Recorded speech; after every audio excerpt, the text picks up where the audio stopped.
نہج البلاغہ خطبہ نمبر 219۔ امیر المومنین امام المتقیان حضرت علی علیہ السلام نے اپنے اس خطبے کے آغاز میں 18ویں پارے کی سورہ نور کی آیہ مبارکہ 37 کی تلاوت فرمائی۔ اس آیہ مبارکہ کا ترجمہ ہے، وہ لوگ ایسے ہیں جنہیں تجارت اور خرید و فروخت ذکر الہی سے غافل نہیں بناتی۔ اپنے خطبے میں امیر المومنین علیہ السلام ارشاد فرماتے ہیں، بے شک اللہ نے اپنی یاد کو دلوں کی سیقل قرار دیا ہے، جس کے باعث وہ اوامر و نواہی سے بہرا ہونے کے بعد سننے لگے اور اندھے پن کے بعد دیکھنے لگے اور دشمنی و عناد کے بعد فرما بردار ہو گئے۔ یک کے بعد دیگرے ہر عہد اور انبیاء سے خالی دور میں رب العزت کے کچھ مخصوص بندے ہمیشہ سے موجود رہیں گے کہ جن کی فکروں میں سرگوشیوں کی صورت میں حقائق و معارف کا القاء کرتا ہے اور ان کی عقلوں سے الہامی آوازوں کے ساتھ کلام کرتا ہے۔ چنانچہ انہوں نے اپنی آنکھوں، کانوں اور دلوں میں بیداری کے نور سے ہدایت و بصیرت کے چراغ روشن کیے۔ وہ مخصوص یاد رکھنے کے قابل دنوں کی یاد دلاتے ہیں اور اس کی جلالت و بزرگی سے ڈراتے ہیں۔ وہ لق و دق صحراؤں میں دلیل راہ ہیں۔ جو میانہ روی اختیار کرتا ہے اس کے طور طریقے پر تحسین و آفرین کرتے ہیں اور اسے نجات کی خوشخبری سناتے ہیں، اور جو افراط و تفریط کی دائیں بائیں سمتوں پر ہو لیتا ہے اس کے رویوں کی مذمت کرتے ہیں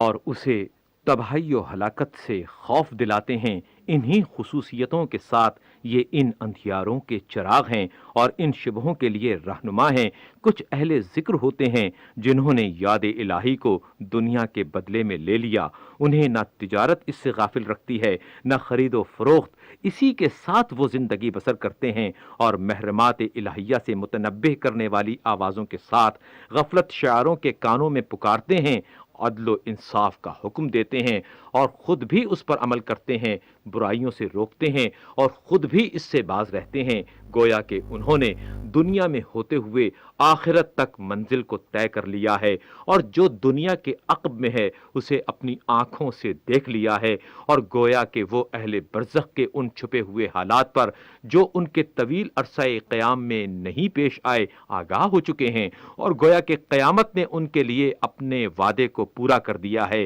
اور انہوں نے اہل دنیا کے سامنے ان چیزوں پر سے پردہ الٹ دیا، یہاں تک کہ گویا وہ سب کچھ دیکھ رہے ہیں جسے دوسرے لوگ نہیں دیکھ سکتے، وہ سب کچھ سن سکتے ہیں جسے دوسرے نہیں سن سکتے۔ اگر تم ان کی پاکیزہ جگہوں اور پسندیدہ محفلوں میں ان کی تصویر اپنے ذہن میں کھینچو، جبکہ وہ اپنے اعمال ناموں کو کھولے ہوئے ہوں اور اپنے نفسوں میں ہر چھوٹے بڑے کام کا محاسبہ کرنے پر آمادہ ہوں، ایسے کام کے جن پر وہ مامور تھے اور انہوں نے کوتاہی کی، یا ایسے جن سے روکا گیا تھا اور ان سے تقصیر ہوئی، اور وہ ہمیشہ اپنی پشتوں کو اپنے گناہوں سے گراں بار محسوس کرتے رہے ہوں کہ جن کے اٹھانے سے وہ اپنے کو عاجز و درماندہ پاتے ہوں، اسی لیے روتے روتے ان کی ہچکیاں بن گئی ہوں اور بلک بلک کر روتے ہوئے ایک دوسرے کو جواب دے رہے ہوں، اور ندامت و اعتراف گناہ کی منزل پر کھڑے ہوئے اللہ سے چیخ چیخ کر فریاد کر رہے ہوں، تو ایسی صورت میں تمہیں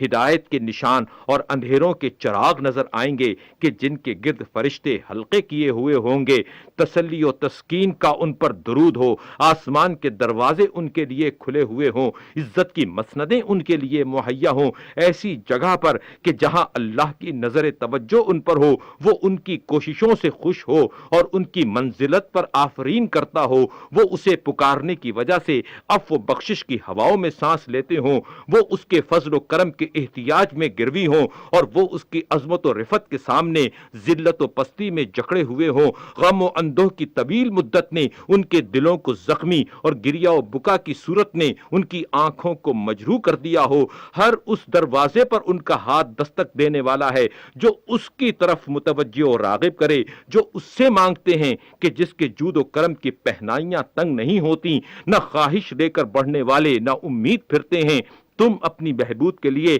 اپنے ہی نفسوں کا محاسبہ کرو، کیونکہ دوسروں کا محاسبہ کرنے والا تمہارے علاوہ دوسرا ہے۔